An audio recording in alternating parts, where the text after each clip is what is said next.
Pornivo Jimata Wipun Nagi.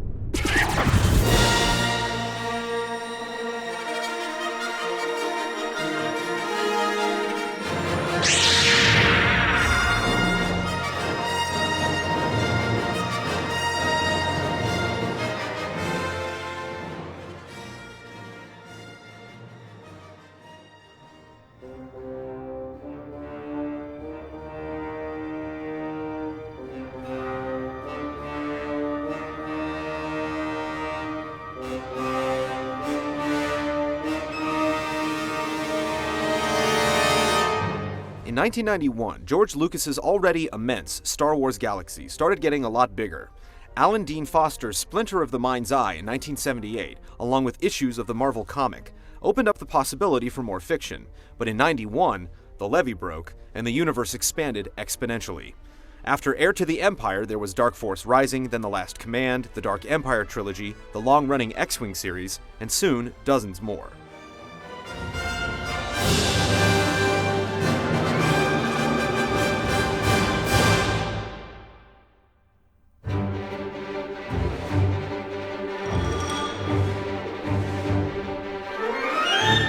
As these entries raced down the timeline, plenty of gaps still remained in the original trilogy, especially the events leading up to the death of Jabba the Hutt and the Battle of Endor.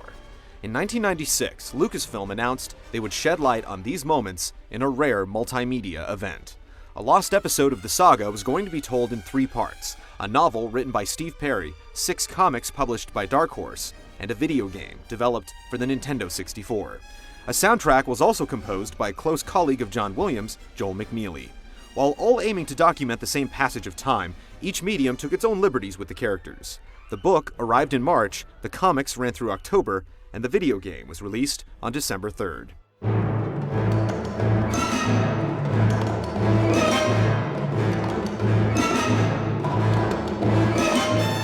Shadows of the Empire took place between The Empire Strikes Back and Return of the Jedi.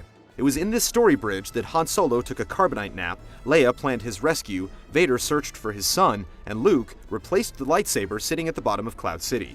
The Black Sun crime lord Prince Shizor and his accomplice Guri both made introductory appearances, and sought revenge on Darth Vader by destroying the Sith Lord's recently revealed heir.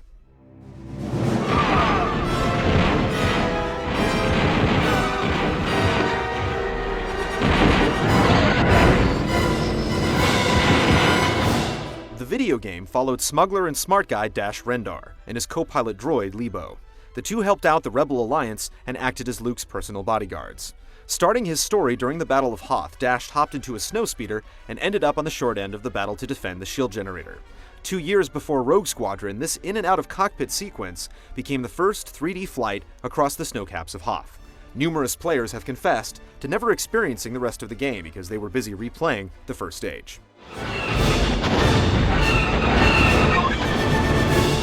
The other 9 levels took Dash to a junkyard on Ord Mantell in search of bounty hunter IG-88, a spaceport on Gaul in pursuit of kidnapper Boba Fett, the hive of Mos Eisley for a swoop chase, the Imperial freighter Suprosa to steal the Death Star 2 plans, Prince Shizor's palace to rescue Princess Leia, and finally Shizor's Skyhook Station, orbiting above the Imperial City.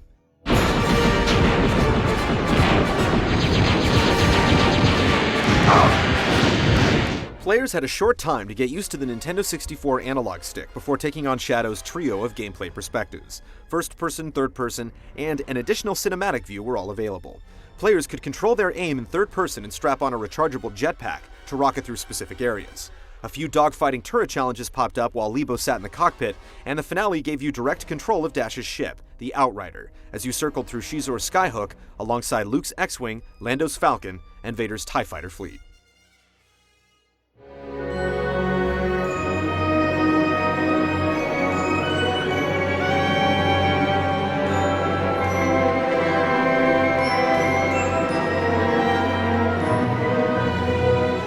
The quest could be blasted through in less than 2 hours, and even if it's often only remembered for its first few minutes of tow cables and probe droids, Shadows of the Empire is considered one of the better licensed games on the N64.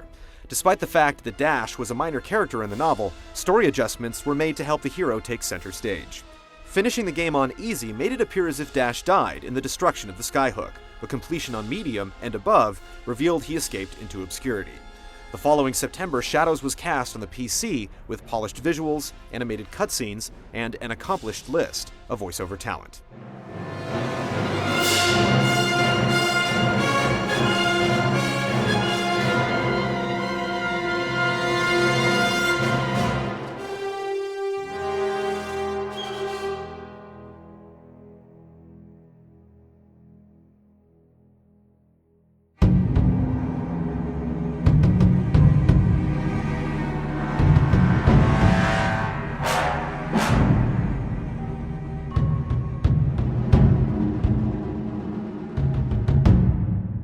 By the turn of the century, there were a multitude of various genres that had been infused with the Force, but there was still one realm to be traversed: role-playing. The massive world of Galaxies launched in July of 2003, and a single-player RPG arrived 2 weeks later. The inspiration for Lucas's first contribution to console role-playing was varied. Thematically, the game based its roots on a series of graphic novels, much like Shadows of the Empire. The Tales of the Jedi saga, which was initially born of veteran Star Wars contributing author Tom Veitch in 1993, spanned a series of 8 chronicles set in an era that would become known as the Old Republic. The saga surrounded the rise and fall of Jedi Ulic Qel-Droma, 4000 BBY, meaning 4,000 years before the Battle of Yavin.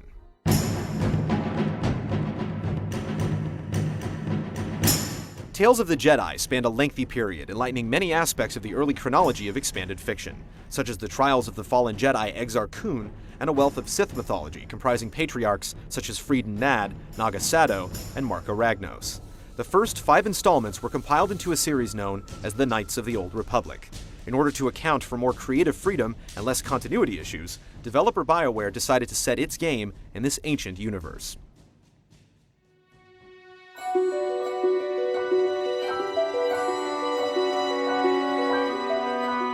As the developers of several highly successful Dungeons & Dragons adaptations, like early entries in the Baldur's Gate series and the more traditional Neverwinter Nights, BioWare was well versed with a variety of role-playing styles. The company decided to base the system of KOTOR on the already existing Star Wars pen and paper role-playing game, created by Wizards of the Coast in 1999. BioWare adopted its tried-and-true D20 system, which D&D players had used for decades. Star Wars Knights of the Old Republic was released for the Xbox on July 15, 2003.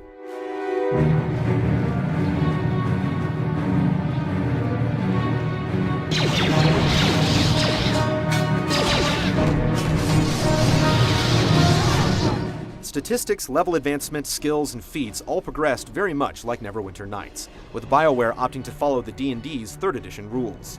Combat was real-time, however the action could be paused to allow for turn-based strategy. Applicable abilities were issued from a command bar, and various actions could be queued up while the combat was paused. In order to circumvent the lack of extraordinary magical items and armor, BioWare employed a customization system which allowed for more varied equipment. Certain types of armor, weapons, and even lightsabers were upgradable. Adding parts enhanced the effectiveness of items and allowed players to change the color of their blade. The Force is complicated. Even I, with all my training, cannot fully understand it yet. This is a matter best left to the wise masters of the Jedi Council. As you spent time with other party members, various buried story tidbits and hidden conversations were discovered. By getting to know the crew, the player fleshed out many subtle details of exposition. One aspect of KOTOR that had nothing to do with D&D was the light and dark scale. Similar to Jedi Knight, a gauge measured the force persuasion of your party. The hero's scale was almost entirely dictated by the player, while other characters entered the party with preconceived ideals. The choices made throughout the game directed you towards a rise to the light or a fall to the dark. With a vast amount of hidden conversations and various side quests to accomplish, the amount of light-dark stimuli was fairly extensive and added another level of personal modification.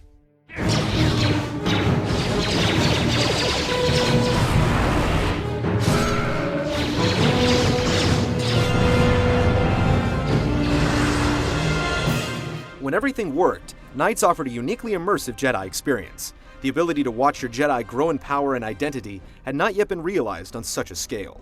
Unfortunately, KOTOR was not without its technical problems. It was not uncommon for your seasoned Jedi to miss an enemy several times in a row. Party members would become unresponsive or walk right in the middle of cinemas, alien languages would repeat familiar phonetic phrases, and side stories brought about incredibly long circular conversations. Despite the multitudes of characters, there were very few models, which sometimes led to the extensive repetition of certain faces. Although the light and dark mechanic added a great deal of depth to the game, most decisions felt like they were either follow the story or do something mean, rather than walking the path of a light or dark Jedi.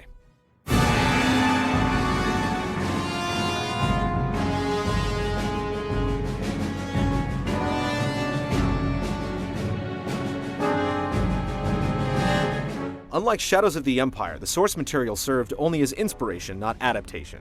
Knights of the Old Republic, the game, began in 3956 BBY.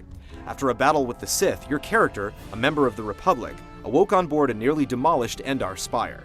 After an encounter with the Sith known as Darth Bandon, you narrowly escaped with pilot Cartho Nassi, crash landing on the Sith-occupied Terrace. The Jedi Bastila Shan had also crashed on the planet of Terrace and was being held prisoner. She possessed a powerful permutation of the Force known as battle meditation, a concept featured in Tales of the Jedi. Battle meditation allowed Bastila to seamlessly coordinate the Republic forces.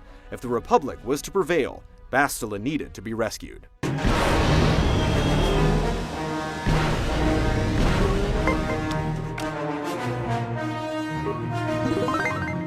While on Terrace, you happen to cross the young Twi'lek mission Val and her Wookiee companion Zalbar. With their help, you and Karth were able to infiltrate a crooked swoop gang to free Bastila. The Mandalorian mercenary Canderous Ordo facilitated your escape with the aid of the utility droid T3M4 and the Ebon Hawk, formerly owned by Underworld boss Davik Kang. Darth Malak, having recently usurped the mantle of Dark Lord from his master, the enigmatic Darth Revan, rained hellfire upon Terrace, as the Hawk made a narrow escape.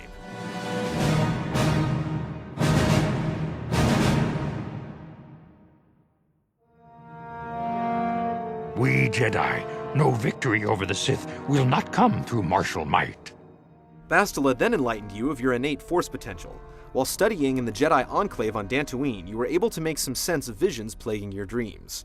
The Council also made light of the apparent Force bond between you and Bastila, and that Bastila shared your thoughts of Malak and Revan. Eventually, the Council conceded and allowed you to begin training as a Jedi, which culminated in a confrontation and the redemption of the fallen Jedi Juhani.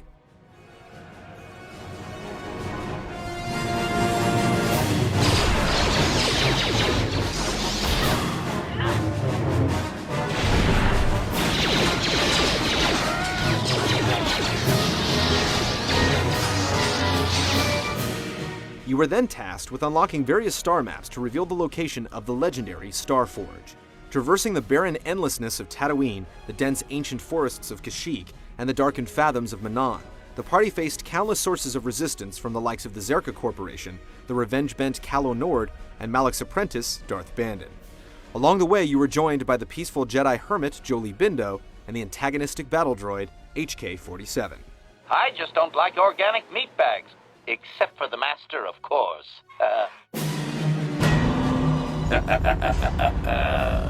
All this time and you still haven't figured it out. Your hunt for Malak and the Star Forge forced you to confront what some consider one of the greatest unexpected moments in gaming history. Roughly two-thirds into the plot, a realization presented itself that possibly shifted your perception on all of the trials leading up to that moment, and certainly impacted all subsequent events.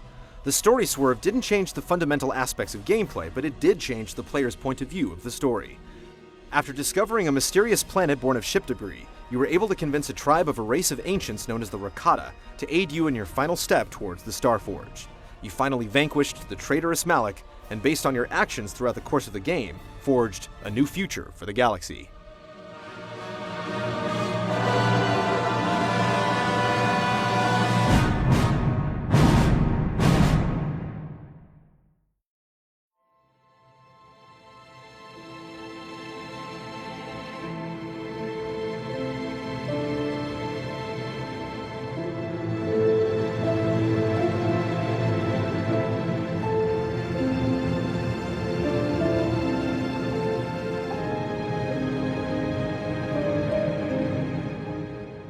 Knights of the Old Republic was a critical smash and fan favorite. It was instantly embraced by scores of RPG fans and pretty much anyone else with an Xbox.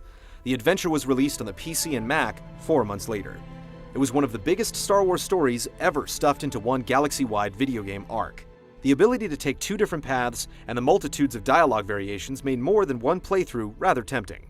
Such a well-received game only amped up fans' expectations for the hopeful follow-up. They didn't have long to wait.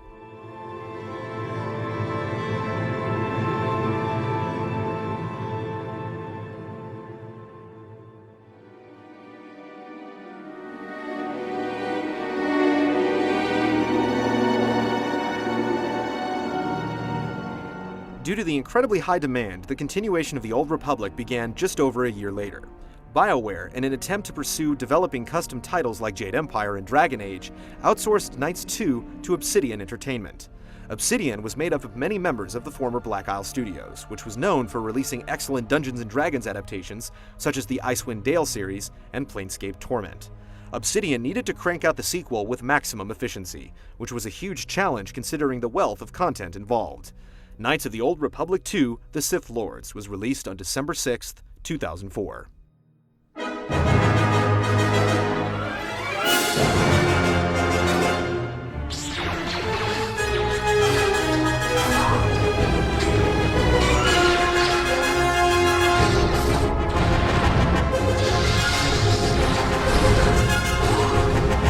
Gameplay remained virtually unchanged. Certain cosmetic facelifts were added, and some systems were refined, but for the most part, the overall experience felt very close to the first game.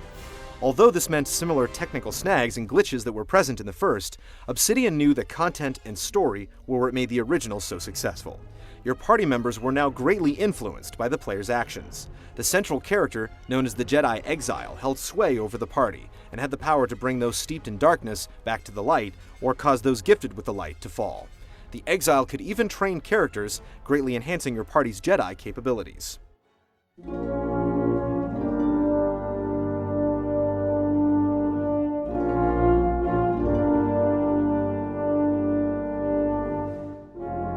The story of the Sith Lords began roughly 5 years after the events of Knights of the Old Republic.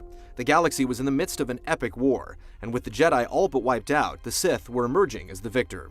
In the wake of the Mandalorian Wars, the Republic was beginning to crumble. Players met the Jedi Exile asleep on board the ravaged Ebon Hawk.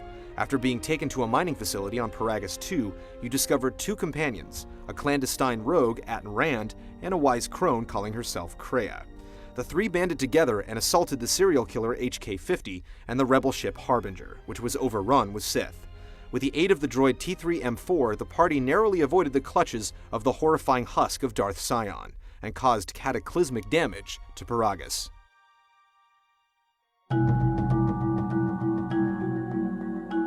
Like so many Jedi, you hear, but you do not listen. You have much to learn. After escaping to the planet of Telos, the Exile and Kreia discovered they shared another Force bond. When one was affected, be it beneficial or malign, the other was affected as well. Kreia also noticed a dormant Force energy in the Exile and offered to help restore its potential.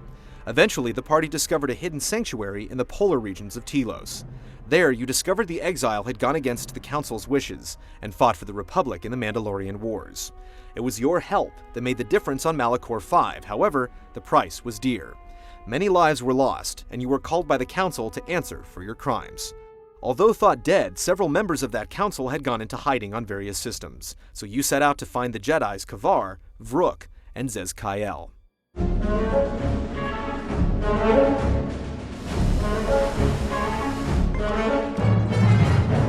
Much like the first game, this provided the impetus to traverse multiple planetary environments.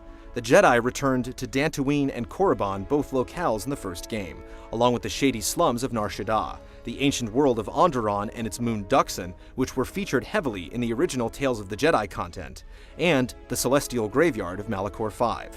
Along the way, the Exile was joined by the Mandalorian war veteran Bao Dur, the apprentice to the Dark Lord Darth Nihilus Visas Mar, a droid programmed with the intelligence of underworld kingpin Goto, and the legendary Mandalore himself. Depending on the Exile's alignment, the bounty hunters Mira or Hanhar would follow your path, and gender determined whether you were sought out by Brianna, the Jedi handmaiden, or Michael, the Jedi disciple.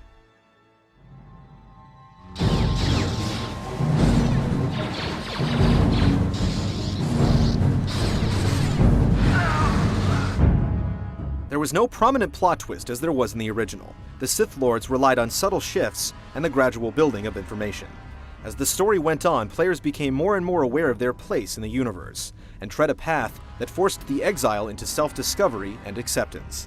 Your team, light or dark, destroyed the already battle-worn Ravager and returned to the scarred surface of Malachor to end a long obscured threat.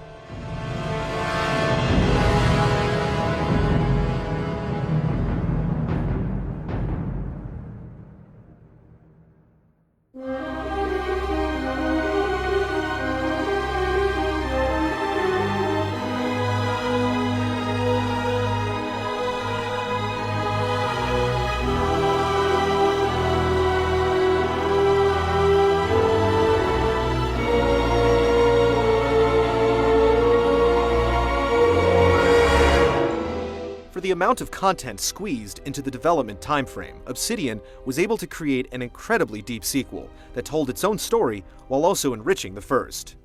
Much like Knights 1, the Sith Lords was met with critical praise and fan favor, though it's largely regarded as the weaker of the two KOTOR games. Expectations have been high for a second sequel, and a rumor set ablaze by EA's CEO regarding a possible MMORPG based in the Old Republic era reminded us the history books are yet to be finished. Whether the series continues on or not, it can certainly be said that the Knights of the Old Republic games have made a profound mark on expanded fiction.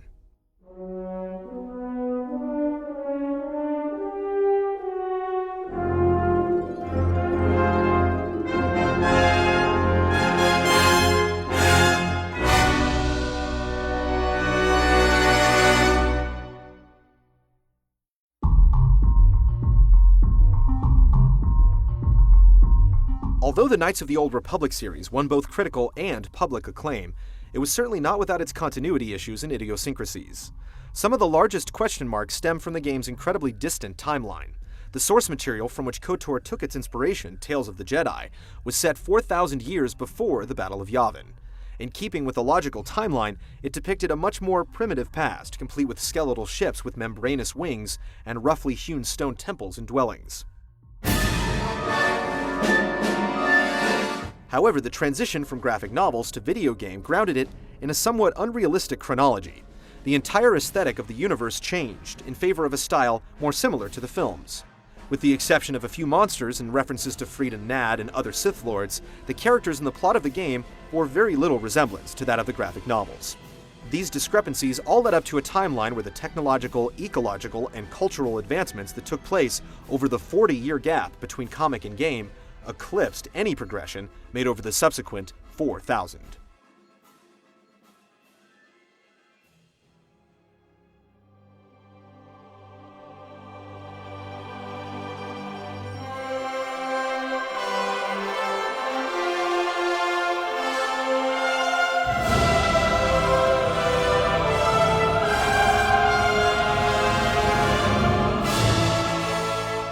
Shadows of the Empire opened a portal into moments of the present that had previously been hidden or silenced.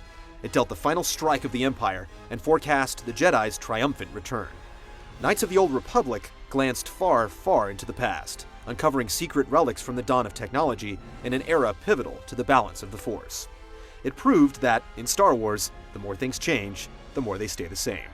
Based on the inked works of novels and comics, these two properties grew from a more concrete narrative than most LucasArts games, which made them appeal to both the fan of the canon and the ardent player.